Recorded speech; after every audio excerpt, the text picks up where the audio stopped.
Bonjour à tous et bienvenue sur ce nouveau tuto Windows, et aujourd'hui nous allons parler de Windows Defenders et le pare-feu de Windows, d'accord, qui protège un minimum votre machine, surtout si vous n'avez pas installé de logiciel antivirus par exemple sur votre poste.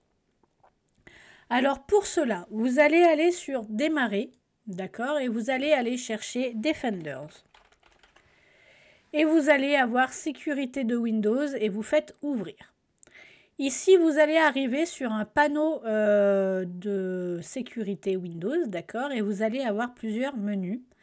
D'accord, donc sur le menu accueil, vous allez aller voir si tout va bien sur votre poste, d'accord, s'il n'y a pas des choses à évaluer ou vérifier, d'accord.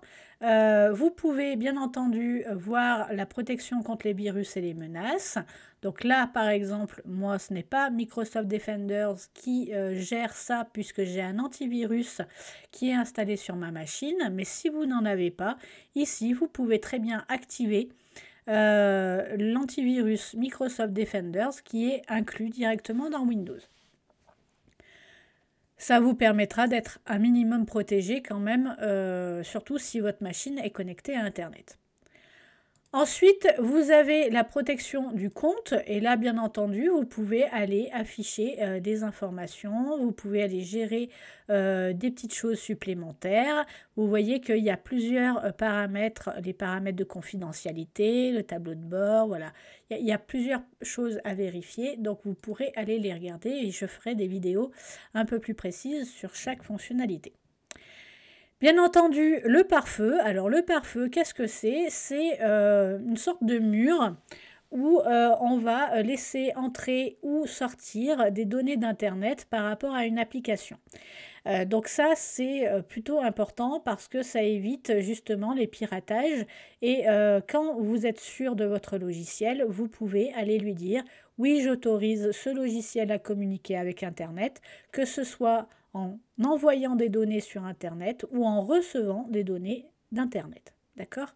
Et ça, je vous montrerai un petit peu rapidement parce que j'irai pas trop dans le détail, sinon je vais vous faire peur. D'accord? Parce que c'est une application qui est quand même très personnalisable. Vous pouvez vraiment faire énormément de choses, vous pouvez mettre énormément de droits, d'accord, donc vous pouvez avoir peur si vous ne connaissez pas ça. Donc je vais aller sur le plus simple possible pour ne pas vous perdre, d'accord.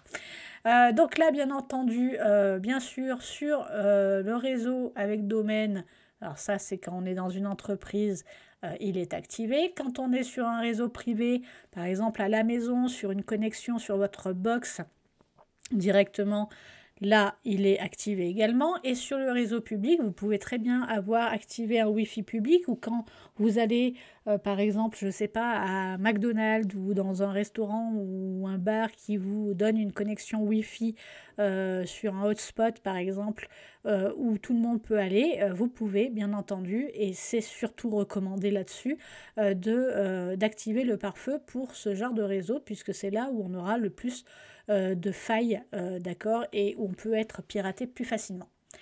Donc, bien entendu, vous pouvez voir ces connexions. Donc là, elles sont toutes activées, d'accord.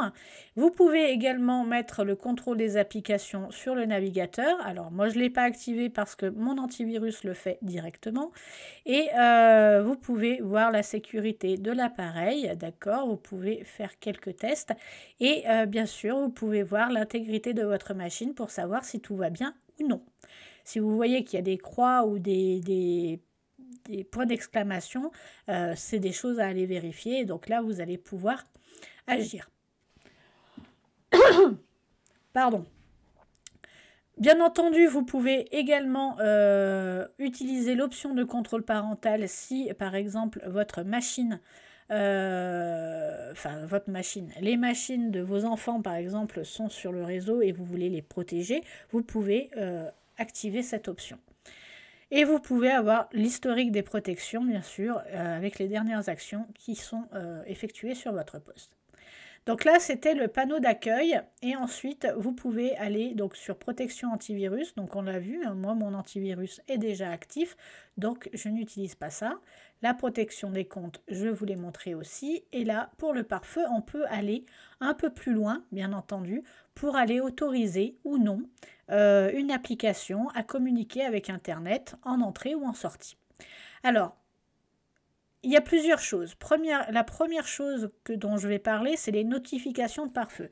Ça, il faut l'activer pour, par exemple, qu'il vous donne une information, une petite fenêtre. Quand vous installez un logiciel qui va communiquer avec Internet, ça va vous demander si vous autorisez ou non ce logiciel à communiquer avec Internet, que ce soit sur un réseau de domaine, un réseau public ou un réseau privé. D'accord? Comme ça, au moins, vous pouvez gérer plus facilement, quand on est novice, ce genre d'informations. Quand on est un peu plus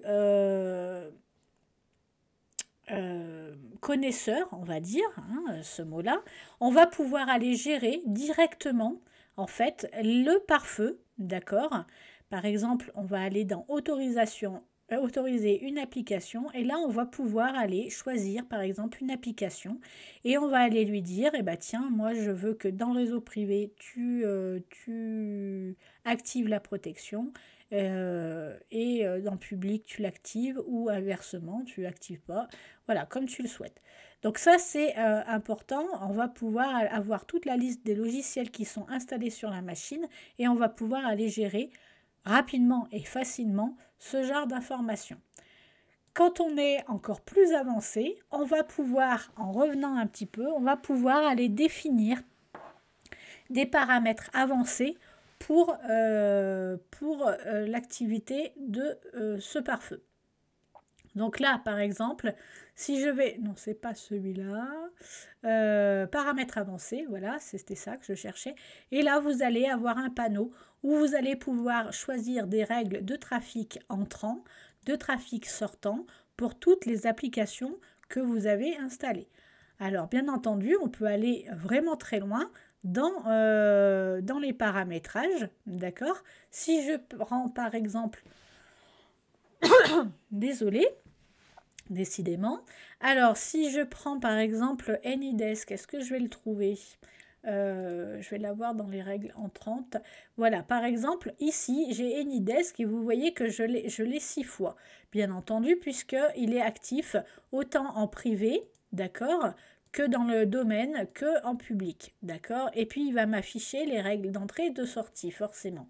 Donc, du coup, ici, si je vais par exemple sur privé, sur AnyDesk, si je vais dans les propriétés, il va me donner plusieurs informations. Et je vais pouvoir lui dire si il autorise à accéder ou pas. Je peux même autoriser que certaines machines, d'accord, ou faire des exceptions en disant bah, tel ordinateur a le droit de se connecter ou pas à ce logiciel à partir du réseau. Donc vous pouvez aller vraiment très très loin. On peut aussi choisir le protocole. Donc là, c'était du TCP et je l'ai en UDP, je l'ai en TCP. Alors la différence entre TCP et UDP, je ferai peut-être une vidéo un peu plus technique là-dessus. Mais là, je ne vais pas y revenir maintenant, sinon vous allez être perdu.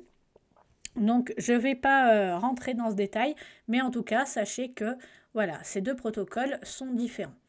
Donc là, vous voyez que vous avez plusieurs onglets, d'accord, où vous pouvez directement autoriser ou pas, suivant l'adresse, ce que vous voulez. Par exemple, là, pour AnyDesk, j'ai toutes les adresses au niveau local qui peuvent accéder à ma machine via AnyDesk en connexion entrante. Par contre, en IP distante également, mais j'aurais très bien pu dire, bah non, mais moi je veux que ces IP-là, et puis je rajoute les IP